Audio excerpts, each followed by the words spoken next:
નમસ્કાર, આપ જોઈ રહ્યા છો નેશન પ્લસ ન્યૂઝ. હું છું આપની સાથે હિરલ પંડ્યા. મિલકત અને પૈસાની લાલચમાં માણસ એટલો આંધળો બની જાય છે કે તે સગા લોહીના સંબંધોને પણ ભૂલી જાય છે.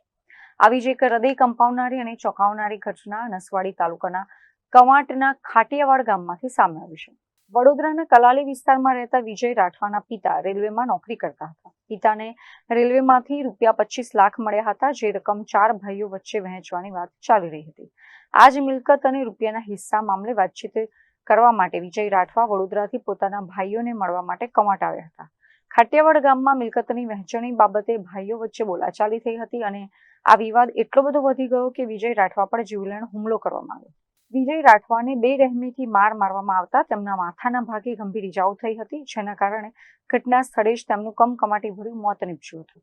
આ ઘાતકી હત્યાકાંડ બાદ મૃતક વિજય રાઠવાના પત્ની નિશા રાઠવાએ મીડિયા સમક્ષ આવીને ન્યાયની માંગ કરી છે. મારા હસબન્ડનું નામ રાઠવા વિજય દેવસિંહભાઈ છે.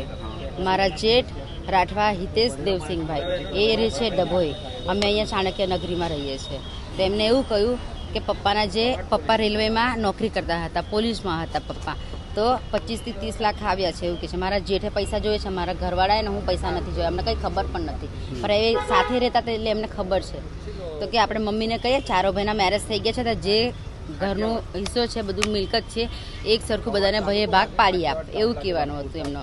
તે બે ભાઈ ત્યાં ગયા હતા અને હું 8:30-9 ફોન કરું છું તો વિજય કહે છે અમે ઘરે પહોંચી ગયા ખાટિયાવાડ, એવું કહ્યું. તો ઘરે પહોંચી ગયા એટલે મને શાંતિ થઈ ગઈ. ઘરે ગયા એટલે પછી મેં એને કહી નહીં, પણ 11 વાગે મારા સાસુ મને ફોન કરીને કહે છે વિજયને ભાગ મળી ગયો, વિજયને પતાવી દીધું, હવે તારો વારો છે, જે તારા લગ્નમાં રકમ આપી છે તે લઈને આવ અને મારા ધણીની રકમો બધી લઈને આવ, તારા લગ્નની રકમો. અને અપશબ્દ બોલે છે ને ગાળો બોલે છે.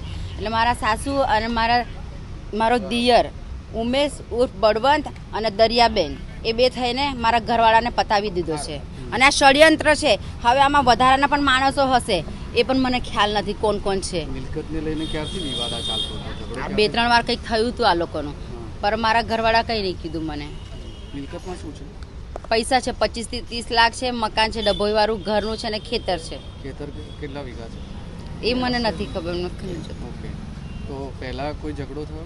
મોટા ભાઈ એક્સપાયર થયો તો આ જ રીતે થયું હતું. મોટા ભાઈને પણ આ જ રીતે મારી કાઢ્યો. મોટા ભાઈએ કહ્યું હતું મમ્મી જે છે એ મિલકતનો હિસ્સો કર, પણ મોટા ભાઈ વખતે પણ આ જ રીતે ઉમેશ અને મમ્મી ઊભા થાય. અને અહીંયા મોટી બેન રહે છે, વિજયની મોટી બેન, એ જ આખું ઘરનું તંત્ર બગાડવાવાળી છે. એ કે એ જ પ્રમાણે આ ઉમેશ અને મમ્મી કરે કામ. તો ઉમેશ જે સૌથી નાનો ભાઈ, એ સૌથી નાનો છે, તો એને જ મિલકત બધી જોઈએ છે. એને જ બધી મિલકત જોઈએ છે, એના માટે મારી દીધું. કાલે મિલકત માટે ગયા હતા પરમ દિવસે? હા, જે મમ્મી છે તે ભાગ પાડી આપ અમને એવું કહેવા માટે 2 ભાઈ ગયા હતા, બોલાયા તેવી રીતે. અને આવો બનાવ થઈ ગયો. કેવી રીતે મારી? શું માર્યું? લોખંડની એક લાકડી છે લાંબી, લોખંડથી વીટેલી છે ગામડામાં હોય એવી, એનાથી મારી દીધું ડાંગ, અહીંયા મારી દીધું, માથું ફાટી ગયું આખું. એટલે આ લોકોને બોલાવવામાં આવ્યા હતા અને આવું ષડયંત્ર રચી દીધું. અને પર થયું ખાલી મારા જ ઘરવાળાને વાગ્યું એટલું. 2 ભાઈ ગયા હતા. તમે શું ન્યાય જોઈએ? મારે ન્યાય જોઈએ, કાયદેસર જે થતું એ મારે ન્યાય જોઈએ અને કડકમાં કડક સજા જોઈએ એમને. અને ફાંસીની સજા કાં તો પછી મારા જે ઘરવાળાને વાગ્યું એ જ રીતે મારી સાસુ અને મારા દિયરને થવું જોઈએ.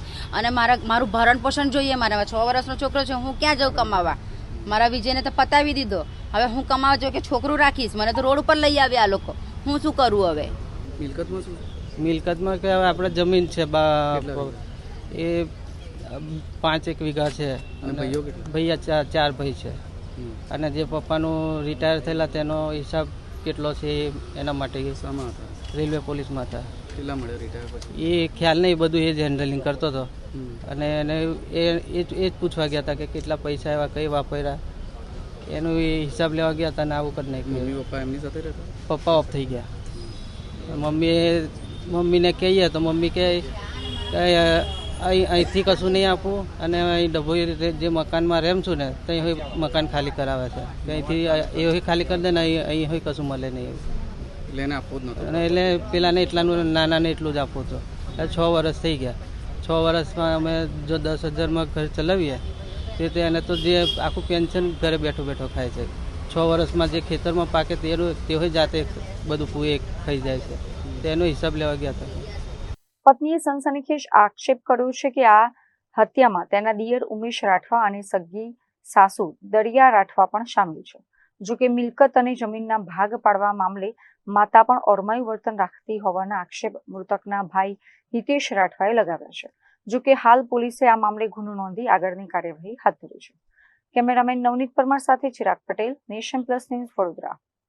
સમાચારોના સતત અપડેટ મેળવવા માટે અમારી નેશન પ્લસ ન્યૂઝની યુટ્યુબ ચેનલને સબસ્ક્રાઇબ કરો, બેલ આઇકન દબાવો અને જોડાયેલા રહો ફેસબુક, ઇન્સ્ટાગ્રામ અને ટ્વિટર પર.